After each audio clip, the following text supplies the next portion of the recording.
need 3 rows of peyotes. So now, instead of building up on this belly, a la crochet, we are going to build up on the sides of the body like knitting.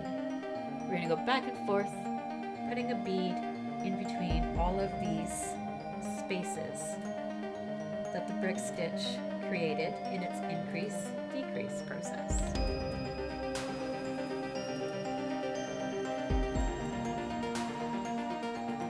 Including in that space where the cord is. So the cord will now be completely covered with beads. No more space, no more cord. It's about to be buried in the body of the dragon.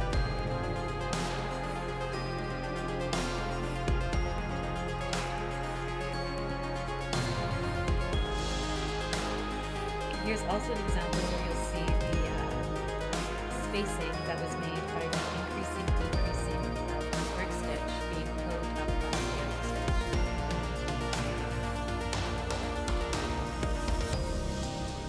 So you see these gaps that happened because all my beads wanted to line up